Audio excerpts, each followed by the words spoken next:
व्रतं चरिष्यामि तच्छकीयं तन्मे राध्यताम्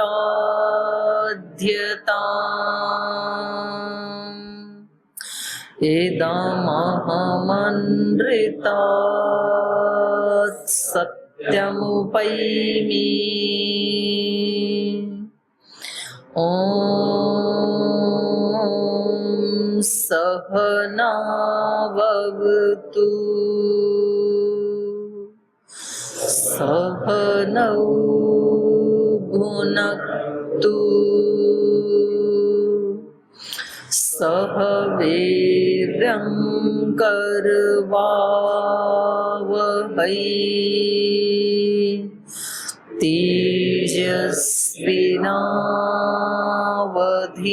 तेजस्विनावधीतमस्तु मा विद्विषावहै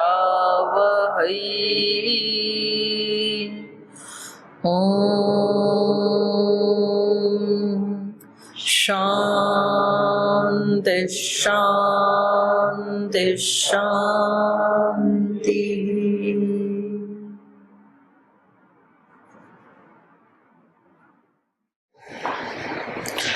वाल्मीकि रामायण के अरण्य कांड का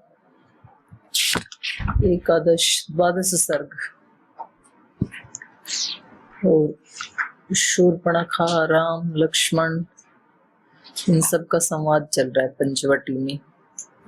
एक बार शूर्पणखा श्री राम के पास जाती हैं तो श्री राम उनको मना कर देते हैं। फिर लक्ष्मण जी के पास जाती हैं, लक्ष्मण जी भी मना कर देते हैं। लक्ष्मण जी बोलते मैं तो खुद ही सेवक हूँ, दास हूँ, तो मेरे साथ विवाह करोगी तो तुम भी सेविका या दासी बन जाओगी।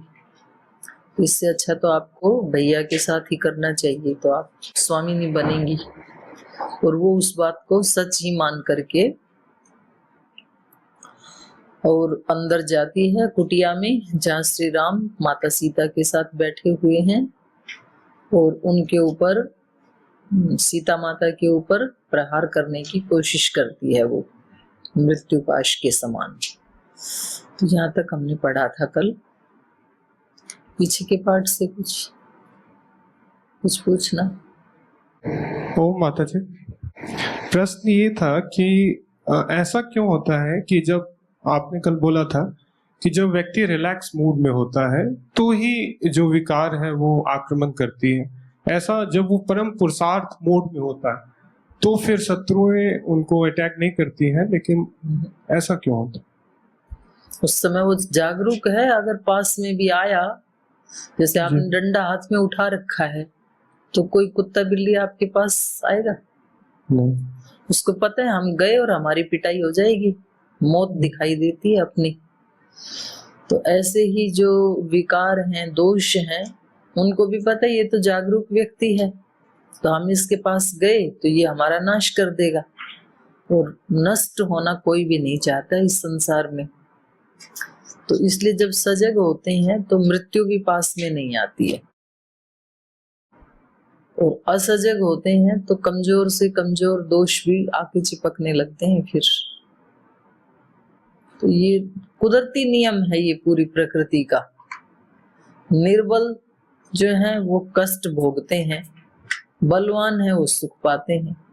वीर भोग्या वसुंधरा, इस वसुंधरा का भोग वीरों ने किया, कायर पुरुषों ने नहीं। जैसे दांत 32 आज के जमाने में देखें तो 30 लगा लो, 32 दांत, एक जीभ, तो जीभ डरती है ना इनसे, बीच में आती नहीं है। बिल्कुल। बीच में आई तो कट जाएगी जीभ, तो पीछे छिप के बैठी रहती है। लेकिन वही दांत यदि दो हिलने लगे, टूटने लगे, तो बार बार आके उसी को हिलाती है, हिले हुए कोई, क्योंकि वो कमजोर हो गया। दिया जलाया, दिए की जो अग्नि है उसमें आप फूंक मारेंगे तो बुझ जाएगा, क्योंकि दिए की अग्नि कमजोर है। और वो ही अग्नि कहीं गांव में लग जाए, शहर में लग जाए और फिर हवा चल जाए, तो अग्नि बुझेगी कि फैलेगी? फैल जाए। क्योंकि अग्नि उस समय बलवान है, हवा निर्बल है। बेचारी चींटी जो है वो पैरों से कुचली जाती है, कोई नहीं डरता। और शेर सामने आ जाए तो ये सारी प्रकृति का नियम है। बलवान से सब डरते हैं, उसके पास नहीं जाते हैं। तो जब व्यक्ति सजग होता है आत्मा, तो आत्मा बलवान हो जाता है। जब प्रमाद में होता है तो वही आत्मा बहुत वीक हो जाता है, और उसको कोई दोष पकड़ ले तो महा कमजोर हो जाता है। तो ऐसे बोलते हैं ना भाई, समय समय की बात होती है। किसी समय तो कोई व्यक्ति कितना बलवान होता है, किसी समय वही व्यक्ति कमजोर हो जाता है। तो समय बलवान और कमजोर नहीं होता, आत्मा कमजोर और बलवान होती है। जब आदमी अपने स्वधर्म में, स्वकर्म में, अपने दायित्व में सजग होता है, तब उसको कोई हरा नहीं सकता है। और जब व्यक्ति दूसरों को ठीक करने के लिए किसी की निंदा, किसी की चुगली, कोई गुटबाजी बनाना, दूसरे को नीचा दिखाना, दूसरे के दोषों को छिद्रान्वेषण करना, छिद्रों को ढूंढना, इस काम में जब अपनी शक्ति लगा देता है तो वो आत्मा बिल्कुल कमजोर हो जाता है। बाहर से ठीक है, वो जुर्म कर सकता है, ज्यादती कर सकता है, किसी दूसरे को कष्ट दे सकता है, लेकिन वो बलवान नहीं होता है। ये जो जितने भी जैसे आतंकवादी हैं या अपराध करने वाले व्यक्ति हैं जो कि डराते हैं दूसरों को, वो आत्मा से बलवान नहीं होते हैं। जिस दिन कोई भी व्यक्ति खड़ा हो गया ना उनके सामने, तो फिर उनके पैर हिल जाएंगे। तो ऐसे घरों में भी आप देख सकते हैं, समाज में भी ऐसे लोग कुछ होते हैं आतंकवादी टाइप। तो ये सब जगह मिल जाएंगे, समाज में भी, देश में भी, घरों में भी, परिवार में भी। मंथर ने कितने जुल्म ढाए, सारे घर की चक्री घुमा दी, लेकिन क्या मंथरा को बलवान मानोगे? जिस समय लक्ष्मण जी सामने खड़े हुए तो थर थर कांपने लग गई फिर वही मंथरा। ऐसी जो आत्माएं होती है ना, उनके ऐसे मनुष्य जो इस तरह के काम करते हैं, ये प्रमाद है। अगर कोई व्यक्ति सजग है तो बिल्कुल ऐसा काम नहीं करेगा। और कभी कभी तो दूसरे उकसा देते हैं उसको। कुछ लोगों की आदत होती है निंदा चुगली सुनने में, उनको रस आता है, तो वो उनको और पूछते हैं खून खून के, हाँ उसके बारे में और बता, और क्या है। फिर वो दो चार उसके बारे में बताता है, फिर इसको और रस आता है। तो ये दोनों महाकमजोर आत्माएं हैं। जो दो आत्माएं बैठ करके किसी दूसरे के दोषों का गुणगान करते हैं, बखान करते हैं, ये कभी भी बलवान आत्मा नहीं हो सकती हैं। या जो दूसरे को सताने की, बेइज्जत करने की, उसको क्या क्या सुनाना, उसकी जो योजना बनाते हैं, वो बहुत कमजोर व्यक्ति होते हैं।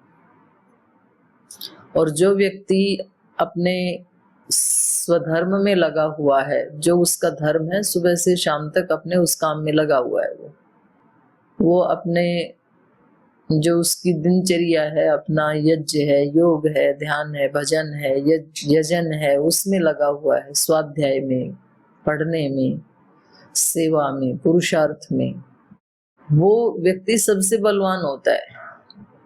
इसलिए महर्षि दयानंद ने सत्यार्थ प्रकाश में लिखा है कि अगर कोई निम्न चरित्र वाला व्यक्ति चक्रवर्ती सम्राट भी हो ना, तो उससे डरना नहीं चाहिए, क्योंकि उसका चरित्र नीचा है। और यदि कोई धर्मात्मा बिल्कुल गरीब हो ना, तो भी उसको कम नहीं आंकना चाहिए, क्योंकि इस संसार में चरित्र का बल सबसे बड़ा बल होता है। एक चाणक्य ने धनानंद के सारे वंश को धराशायी कर दिया, क्योंकि वो चरित्रवान था, अपने स्वधर्म का पालन करने वाला था वो। तो कोई आंधी तूफान किसी सजग आत्मा को, जो संयमी है, ब्रह्मचारी है, जितेंद्रिय है, अपने कर्तव्य का पालन करता है, कोई पाप नहीं करता है, किसी की निंदा चुगली नहीं करता है, किसी से झगड़ा नहीं करता है, वो व्यक्ति बहुत बलवान होता है। तो बलवान से दोष डरते हैं, क्योंकि दोषों की अपने कोई ताकत नहीं होती है। तो इसलिए सजग रहो, हमेशा सजग रहो। कभी कभी छोटे उकसा देते हैं बड़ों को, कभी कभी बड़े उकसा देते हैं छोटों को, कभी कभी साथ वाले उकसा देते हैं। और जो असजग है ना, इस बेवकूफ को ये नहीं पता कि तेरा सत्यानाश हो रहा है। वो उकस जाता है, उसको लगता है देखो ये मेरी बात कितनी मानते हैं, कितनी सुनते हैं मेरी बात, लेकिन नुकसान हो रहा है, एक दिन रोना पड़ेगा। पूज्य स्वामी राम सुखदास जी महाराज एक बहुत बड़े संत हुए हैं, बोले जब जब आप संसार से मन लगाओगे उसका परिणाम सिवाय रोने के और कुछ नहीं निकलने वाला है।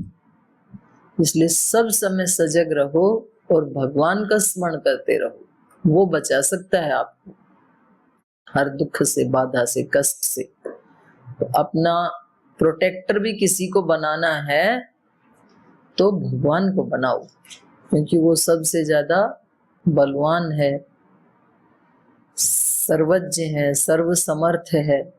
किसी इंसान को अपना प्रोटेक्टर बना दिया, वो इंसान तो खुद अपना ही संरक्षण नहीं कर पा रहा, आपका तो क्या ही कर देगा।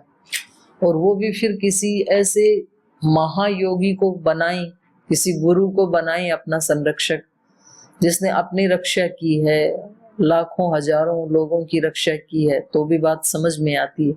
लेकिन जो आपके लेवल का है, जिसकी चेतना एक निम्न स्तर के ऊपर, अभी घटिया स्तर के ऊपर है, उसको आप अपना प्रोटेक्टर यदि बनाते हैं, रोना पड़ेगा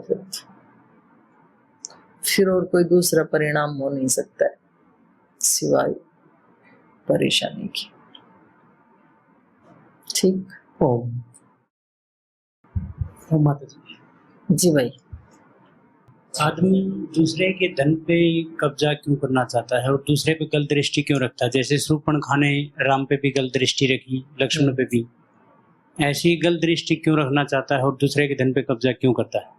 जो आलसी प्रमादी हैं भाई, तो उनको भोग तो चाहिए अच्छे अच्छे, तो पुरुषार्थ करते नहीं है, तो फिर वो किसी का छीनना चाहते हैं, झपटना चाहते हैं, क्योंकि पद प्रतिष्ठा सबको अच्छी लगती है, उससे सुख मिलता है। तो उसको प्राप्त करने के लिए व्यक्ति सामर्थ्य या योग्यता है नहीं उतनी, उतना पुरुषार्थ किया नहीं, तो अंदर अंदर से उसके संस्कार कहते हैं कि मुझे ये चाहिए, तो वो क्या करे, फिर एक चारा रह जाता है, छीना झपटी, चोरी डकैती, कोई गलत रास्ते से चल के ये न के न प्रकार है ना, वो चीज चाहिए उसको। तो दो रास्ते हैं उसको पाने के, एक तो तप पुरुषार्थ का है, तप से, पुरुषार्थ से व्यक्ति कितनी भी बड़ी संपत्ति प्राप्त कर सकता है, सम्मान प्राप्त कर सकता है, प्रतिष्ठा प्राप्त कर सकता है, भगवान को भी प्राप्त कर सकता है। एक तो वो रास्ता है, और एक रास्ता है कुछ मत करो, रात को अंधेरे में जाओ, चोरी करके लाओ, दिन भर आराम से सो। पर उसके पास तो पहले से ही है। किसके पास? मान लो मैं किसी की जमीन पे कब्जा करना चाहता हूँ, जमीन मेरे पास पहले से है, फिर दूसरे की जमीन पे कब्जा चाहता है, उसके पास और तो... चाहिए ना, जितना है अपने पास वो पर्याप्त नहीं है, कम है, ज्यादा चाहिए। हर आत्मा की तो ये डिमांड है ना, अपने पास जितना भी है ना वो कम है। यो वही भूमा तत्सुखम, सबको भूमा की अपेक्षा है, अधिक चाहिए, लाखों करोड़ हैं तो भी उसको और ज्यादा चाहिए। तो ये तो मौलिक डिमांड है आत्मा की, क्योंकि भूमा तो ईश्वर ही है। कम और ज्यादा की परिभाषा क्या है? कम किसको कहेंगे और ज्यादा किसको कहेंगे? भूमा कौन है और अल्प कौन है? ना अल्पे सुखम अस्ति, ऐसे आया ना उपनिषदों में। अल्प में सुख नहीं है, ज्यादा में सुख है। तो अल्प किसको कहें और ज्यादा किसको कहें? अल्प मतलब क्या? अल्प मतलब हाँ, जो मिल गया वो अल्प, और जो नहीं मिला वो ज्यादा। जिसके पास 100 रुपए हैं उसके लिए ज्यादा क्या है? 500 रुपए, 1000 रुपए। जिसके पास पहले ही 1000 हैं, 5000 हैं, उसके लिए ज्यादा क्या है? 10,000 रुपए, उसके लिए 5 भी कम पड़ गई। इसलिए प्राप्ति समाप्ति है, जिसको जो प्राप्त हो गया वो समाप्त हो गया, उससे और ज्यादा चाहिए। पति पत्नी आपस में झगड़ा क्यों करते हैं? शादी होने से पहले तो बहुत प्रीति की, ये पत्नी मिल गई या ये पति मिल गया तो मतलब सब कुछ मिल गया, ऐसी मेंटेलिटी होती है ना कुछ बच्चों की। तो माता पिता से झगड़ा करके, समाज से विरुद्ध जा करके भी उस व्यक्ति को ही प्राप्त करना चाहता है, और जब वो प्राप्त हो गया तो प्राप्ति समाप्ति। तो कुछ नहीं था, यूं इतना झगड़ा किया, कुछ और चाहिए, अब सुख नहीं मिलता है। तो जो प्राप्त हो गया मनुष्य को वो अल्प है, और जो अभी बाकी बचा है वो भूमा है। तो बचा है क्या? भगवत प्राप्ति। जब भगवत प्राप्ति हो जाती है वो भूमा है, क्योंकि उससे ऊपर और कुछ है ही नहीं। और उससे पहले जो कुछ भी मिलता है वो सब अल्प में आ जाता है। और कोई चिंतन मनन सुझाव बहनों का? ओम माता दी। पूर्ण तृप्त जी भाई। क्या भोग करना पाप है? पाप किसको कहते हैं? पापा नाम अपेया नाम, जो न करने योग्य है उसी का नाम पाप है। तो भोगी के लिए भोग ठीक है, योगी के लिए भोग पाप है। सबकी अपनी अपनी लक्ष्य है ना, डिमांड है, अपनी अपनी आकांक्षाएं, किसको क्या चाहिए। भोग कौन कर सकता है पता है आपको?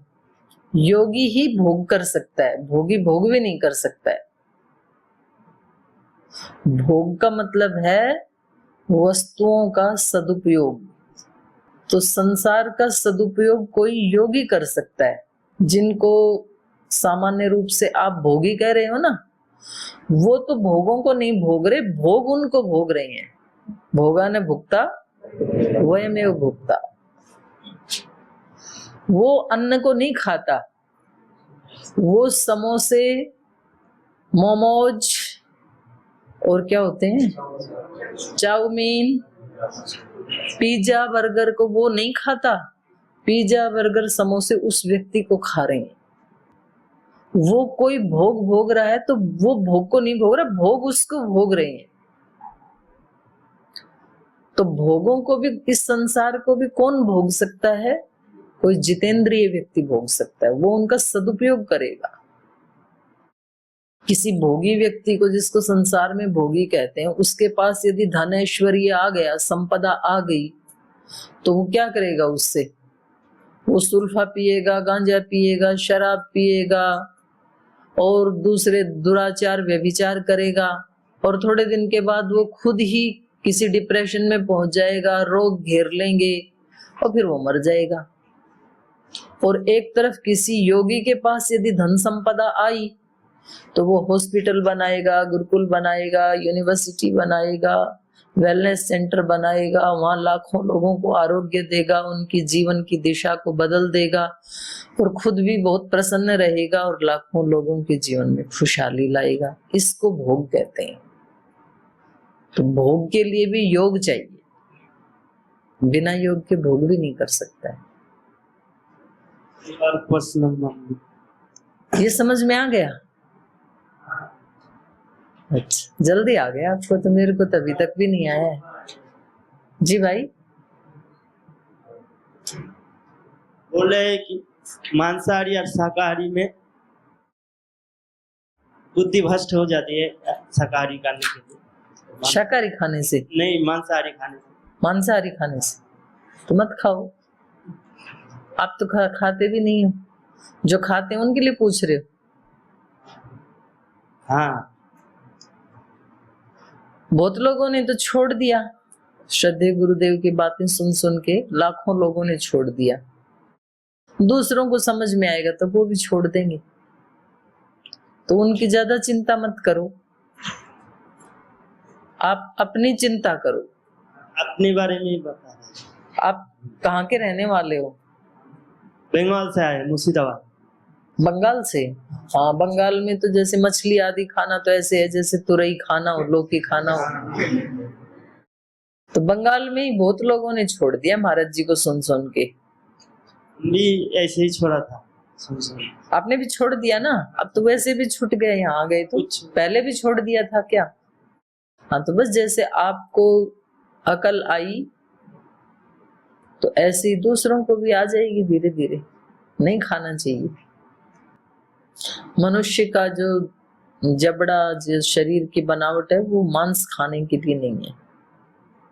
और बोलो माता जी, शूर्पणखा एक तरफ तो सत्य बोलती है, वो अपना परीक्षा श्री राम को सच सच बता देती है, और दूसरी तरफ वो माता सीता के बारे में बोलती है कि वो कुरूप है, उल्टा है, बड़े पेट वाली विद्या बोलती है, तो दूसरी तरफ असत्य बोलती है। हाँ, तो ये मतलब कहाँ तक तर्क संगत है?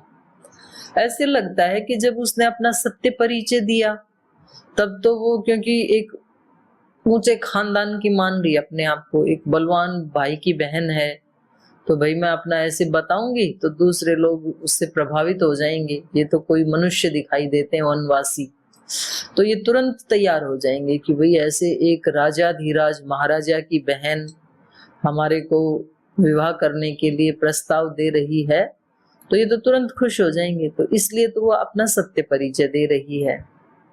और यहाँ क्योंकि उसको हटाना है, सीता माता को अपने बीच से श्री राम को प्राप्त करना चाहती है ना, तो फिर उसमें दोषारोपण करती है कि मैं दोष बताऊंगी तो इनके दिमाग में इनकी दृष्टि जाएगी दोषों की तरफ, तो ये उसको हटा करके मेरे को स्वीकार कर लेंगे। वैसे भी काम रूपिणी है, तो सीता माता से सुंदर भी रूप धारण कर सकती है वो। तो जब व्यक्ति की बुद्धि भ्रष्ट होती है और बीच में जो कोई आता है जिसको उसको प्राप्त करना है, तो बीच वालों के ऊपर वो व्यक्ति दोषारोपण करता है फिर, क्योंकि बिना असत्य बोले, बिना दोषारोपण किए उसको हटा नहीं सकता है वो। घरों में, परिवारों में हम रोज नहीं देखते हैं, संस्थानों में रोज नहीं देखते हैं क्या? जब किसी व्यक्ति को किसी, जैसे मान लो आप यहाँ रह रहे हैं संन्यास आश्रम में, और यहाँ का सारी व्यवस्था जो देख रहे हैं तो पूज्य स्वामी आर्षदेव जी देख रहे हैं।